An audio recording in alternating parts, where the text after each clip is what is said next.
7 days. Charlie Kirk has only been dead 7 days. Seems longer, doesn't it? Yep. Well, that's by design. It's called controlled chaos. They want you to be a little bit disconnected from reality so they can make the next thing and the next thing and the next thing. And it's coming, folks. Like I said, it's all by design. One of the things you may not know about me is that I have been a strategist for some of the largest brands on the face of the earth.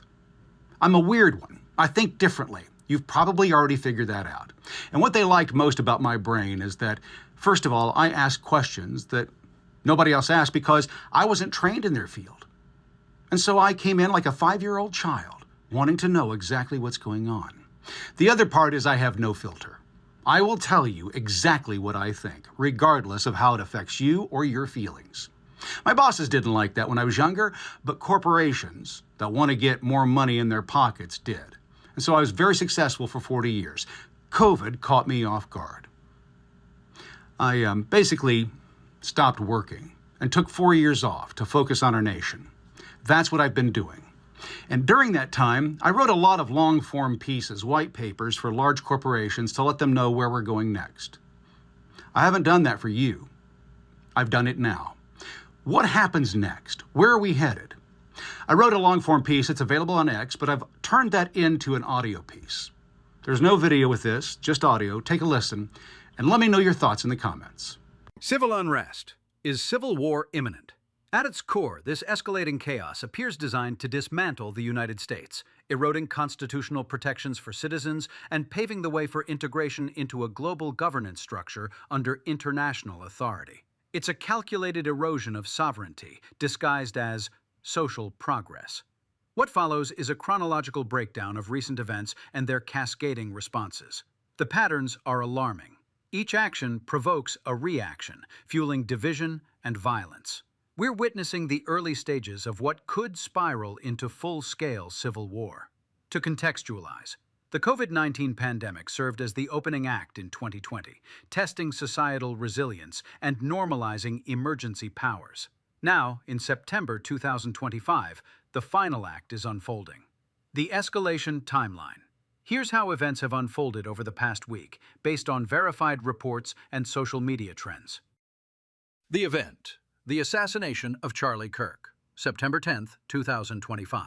Conservative activist and Turning Point USA founder Charlie Kirk was fatally shot during a speaking event at Utah Valley University in Orem, Utah. The suspect, identified as having leftist ideologies, remains at large, sparking a nationwide manhunt. The response: celebration from the left. Social media erupted with posts mocking Kirk's death, with some users hailing it as justice for his conservative activism. Isolated celebrations were reported at leftist gatherings, amplifying outrage. The response: conservative backlash. Hashtag #IamCharlie campaign launched. Conservatives rallied with the hashtag #IamCharlie, pledging to carry on Kirk's legacy. Church attendance surged nationwide, with reports of packed services honoring his faith-driven work. Vigils drew thousands, symbolizing unity on the right. The response: leftist retaliation. Mockery escalates, vigils defaced. Leftist activists intensified online taunts, while physical confrontations emerged. Murals and memorials for Kirk were vandalized or destroyed at sites like the University of North Carolina, Wilmington, and Bentonville Courthouse in Arkansas. Videos captured individuals bragging about the acts, with one shouting anti-Trump slurs during a D.C. vigil disruption. The response: conservatives adopt cancel culture tactics. Drawing from leftist playbooks, conservatives doxed vandals and posters celebrating the assassination, leading to swift firings. At least 8 major employers, including NASDAQ, Perkins Coie, and Office Depot, dismissed staff for inappropriate social media posts mocking Kirk's death, often under public pressure from right-wing accounts. The response: retaliatory firings from left-leaning businesses. In a tit-for-tat escalation, some progressive-owned companies began terminating employees who vocally supported Kirk or participated in hashtag #IamCharlie vigils, citing disruptive behavior or misalignment with company values. This mirror image cancel culture has deepened workplace divides. Event: Jimmy Kimmel's controversial monologue, September 16, 2025.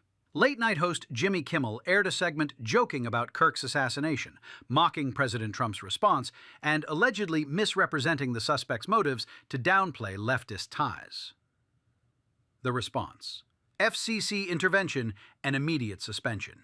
FCC Chairman Brendan Carr threatened to review ABC's broadcast license for offensive and insensitive content, prompting Nexstar Media Group, a major ABC affiliate owner, to indefinitely suspend Jimmy Kimmel Live.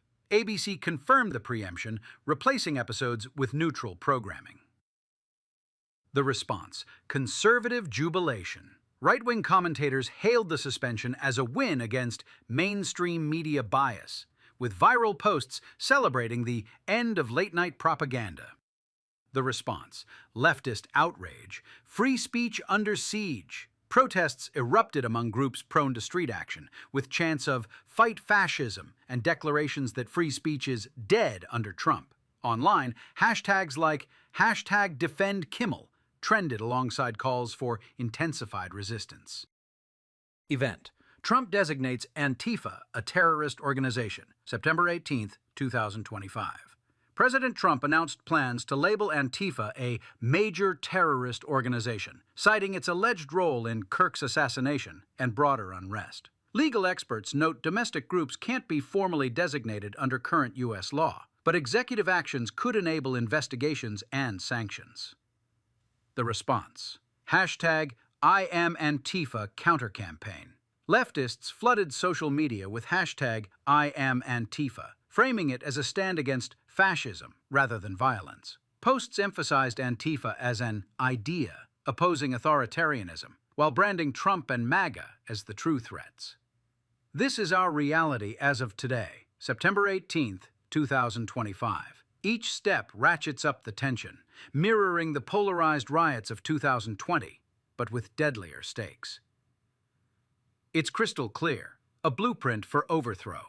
If the objective is to topple the U.S. government and remake it in a globalist image, the playbook is straightforward, and we're following it to the letter. Here's how I'd orchestrate the endgame, building on the 2020 unrest. 1. Ignite civil war. Provoke widespread uprisings through targeted assassinations and media provocations. A full-scale conflict would justify emergency measures. Trump, like Lincoln in 1861, could suspend parts of the Constitution to quell the violence. Advisors would nudge him toward it, citing national survival. 2. Eliminate key players. Once suspended, Trump becomes expendable, silenced via assassination or natural causes. The power vacuum ensures chaos without a clear hero. 3.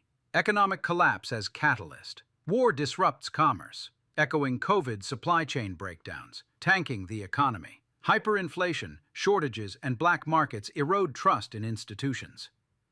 4. Post-war reimagining. No matter the victor, survivors are sold a narrative. The Constitution, penned by slave-holding white men, failed twice, 18th century and now. It's time to evolve it, curtailing speech and gun rights while embracing global ideals like diversity, equity, and inclusion. The U.S. folds into a new world order, ceding sovereignty to international bodies. 5. Financial overhaul. Introduce a national digital currency to monitor transactions, curb funding for extremists, and align with a unified global fiat system. Dissent becomes traceable and punishable. This could all conclude by 2030. Efficient, on schedule. It's not hyperbole. The pieces are aligning.